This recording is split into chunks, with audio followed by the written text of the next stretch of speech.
చంద్రబాబు నాయుడు గారి skill development scam related 17 మీద supreme court ద్విసభ్య ధర్మాసనం తీర్పిచ్చిన తర్వాత, ఆ తీర్పు కూడా ఇద్దరుంటే 2 వేర్వేరు తీర్పులొచ్చిన తర్వాత, చాలామంది కింది స్థాయి నుంచి ఈ తీర్పు ఇవ్వాలి అనంటే ఇన్ని రోజులు టైం తీసుకోవాలా? ఈ తీర్పు రిజర్వ్ చేయాలి అంటే ఇన్ని నెలలు టైం రిజర్వ్ చేసిన తర్వాత, తీర్పు ఇవ్వాలంటే ఇన్ని నెలలు టైం తీసుకోవాలా? అని చెప్పి ఊర్లల్లో గ్రామ స్థాయి నుంచి కూడా అందరూ మాట్లాడుకుంటున్నారు. దీని గురించి చర్చించుకునేవాళ్ళు. చెట్టు కింద తీర్పు చెప్పే పెద్ద మనిషి కూడా అటు ఇటు ఇట్లాంటివి చెబుతూ ఉంటారే అని చెప్పి. సరే ఇప్పుడు మనమేమి ఆ తీర్పుతో డిఫర్ అవ్వట్లేదు. లేకుంటే ఆ తీర్పును మనమేమి మరో రకమైన ఉద్దేశాలు ఏమి ఎట్టి పరిస్థితుల్లో ఆపాదించడం లేదు గానీ, ఆ విధమైన చర్చ జరుగుతూ ఉంది. అండ్ ఎవరికైనా వచ్చే ప్రశ్న ఏంటి అంటే, ఇన్ని రోజులు దాని మీద విచారణ చేసి, తీర్పు రిజర్వ్ చేసి ఇన్ని రోజుల తర్వాత ఇచ్చారు. ఇప్పుడు మళ్ళీ త్రిసభ్య ధర్మాసనం దగ్గరికెళ్ళాలి. ఇక్కడి నుంచి అక్కడికి బదిలీ అయ్యి ఏర్పాటు అక్కడ మళ్ళీ వాదనలు జరిగి, ఒకవేళ ఈ తీర్పు గనక 3 నెలల కిందే ఇచ్చి ఉండింటే, ఇప్పటికి దీని మీద త్రిసభ్య ధర్మాసనం కూడా ఏదో ఒకటి తేల్చే పరిస్థితి ఉండేది కదా! అన్న డౌట్స్ అయితే ఎవరికైనా వస్తాయి. కానీ మనం గుర్తుపెట్టుకోవాల్సింది ఈ వ్యవస్థలేవైతే ఉంటాయో, దేశంలో విచారణ సంస్థలు కావచ్చు, దేశంలో జ్యుడిషియరీ కావచ్చు, ఏదైనా దాని లోతులు మనలాంటి వాళ్ళకు బాబోయ్! ఒక పట్టాన అర్థమే గావు. ఒక పట్టాన అర్థమే గావు. ఎందుకంటే మీకొక రిఫరెన్స్ తీసుకుందాం చూడండి. ఇప్పుడు క్వాష్ పిటిషన్ మీద సుప్రీం కోర్ట్ తీర్పు చుట్టూ చర్చ జరుగుతూ ఉన్నప్పుడే, ఇది ఇవే ఇదే టైంలో మనకి ఇంకో వార్త కనిపిస్తుంది. ఏంటది? లిక్కర్ స్కామ్‌లో ఈడీ విచారణకు రండి అని చెప్పి తెలంగాణ మాజీ ముఖ్యమంత్రి కేసీఆర్ గారి కుమార్తె కవితకు ఈడీ నోటీసులు పంపించిన తర్వాత, సరే ఆమె ప్రతిగా ఏదో రిప్లై పంపించి కొంచెం టైం కావాలని. అయితే మనం ఇదే కేసులో ఢిల్లీలోని కొందరు మంత్రులు నెలలు నెలలు జైల్‌లో ఉన్నారు. వాళ్ళ భార్యకు పాపం మనీష్ సిసోడియా ఉన్నారు. వాళ్ళ భార్యకు బాలేకున్నా, వాళ్ళ కూతురుకు బాలేకున్నా జైల్లోనే ఉన్నారు. రేపో మాపో ఏమంటే ఢిల్లీ ముఖ్యమంత్రి అరవింద్ కేజ్రీవాల్‌ని అరెస్ట్ చేస్తారంటున్నారు. ఇంత జరుగుతూ ఉంది గదా! అది కేవలం వందల కోట్లలో జరిగినటువంటి వ్యవహారమే. అంటే అభియోగాలు మోపబడింది. కానీ అదే సమయంలోనే ఇప్పుడు స్కిల్ డెవలప్‌మెంట్ స్కామ్ ఉంది.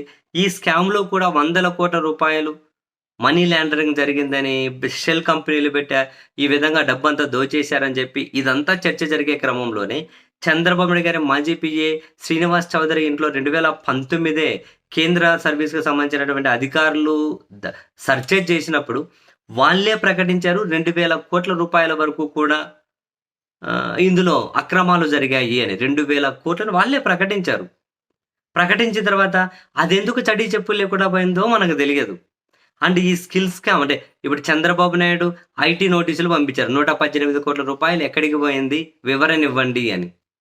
ఆ ఐటీ నోటీసులు పంపించిన తర్వాతే స్కిల్ డెవలప్‌మెంట్ స్కామ్ అనేది బయటకొచ్చింది. అంటే చంద్రబాబు అరెస్ట్ జరిగింది. ఇదంతా జరుగుతూ ఉంది.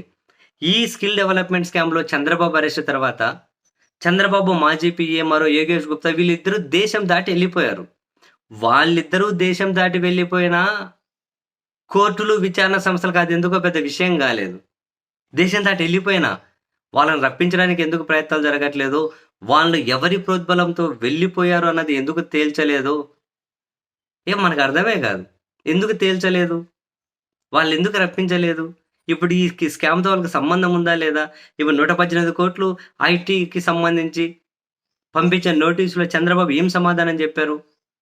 అసలు వీళ్ళెందుకు ఇవన్నీ బహిర్గతపరచరు? ఇదే స్కామ్‌లో సీబీఐ విచారణ జరగాలని చెప్పి జగన్ సర్కార్ చాలా లేఖలు రాసింది కదా కేంద్రానికి. వాళ్ళెందుకు పట్టించుకోరు? వాళ్ళెందుకు దీని మీద దృష్టి పెట్టరు మనకు తెలియదు. అదే లిక్కర్ స్కామ్‌లో అది కూడా వందల కోట్ల రిలేటెడే. నెలలు నెలలు జైల్‌లో ఉన్నారు డిప్యూటీ సీఎంలు, మంత్రులు. ఒక పక్క చీఫ్ మినిస్టర్ గాని అరెస్ట్ చేసేకి ఆమెను పూనుకుంటుంది ఈడీ. ఇప్పుడు ఈ స్కిల్ స్కామ్ రిలేటెడ్ కూడా ఫైబర్ గ్రిడ్‌లో కూడా దీనిలలో కూడా ఈడీ, సీబీఐ ఈడీ విచారణ చేసింది. నలుగురిని అరెస్ట్ చేసింది. సీబీఐ విచారణ చేయమంటే చేస్తలేరు. ఈ పారిపోయినోళ్ళని రప్పించమంటే దానికి చర్యలు తీసుకుంటలేరు.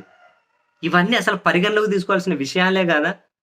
ఇంత పెద్ద ఆహ్, కి కి అక్రమాలు జరిగాయి అని. దీని మీద ఒక తీర్పు రిజర్వ్ చేసి 3 నెలలకిత్తారు. ఇచ్చిందేమన్నా ఇచ్చారు, ఏం సక్కంగా ఇచ్చారంటే లేదు మళ్ళీ త్రిసభ్య ధర్మాసనం అంటారు. ఏందో అసలు మనకొక ముక్క అర్థం గాదు. ఒక్క ముక్క అర్థం గాదు. ఎందుకు వీళ్ళు ఇంత దారుణంగా వ్యవస్థలో, సిస్టమో పనిచేస్తది అని. మనలాంటోళ్ళకి పిచ్చెక్కిపోవాలి. ఏం జరుగుతుందిరా బాబు! ఎవరి వెనక ఎవరున్నారు అని. జగన్మోహన్ రెడ్డి గారి విషయంలో కేంద్రం విచారణ సంస్థల నుంచి ఒక్క దగ్గర సహకరించలే. ప్రతి దగ్గర, ప్రతి దగ్గర కూడా ఒక్క అడుగు ముందుకేయలేకున్నారు వాళ్ళు ఎందులో గూడా. ఎందుకో రీజన్ తెలియదు. ఇప్పుడు ఇదే చూడండి ఎంతసేపు డిస్కస్ చేసుకున్నది. పారిపోయినోడిని రప్పించేకే దిక్కు లేదు. ఏందో మనకు ఈ సిస్టమ్ అర్థం కాదబ్బా సీరియస్‌లీ.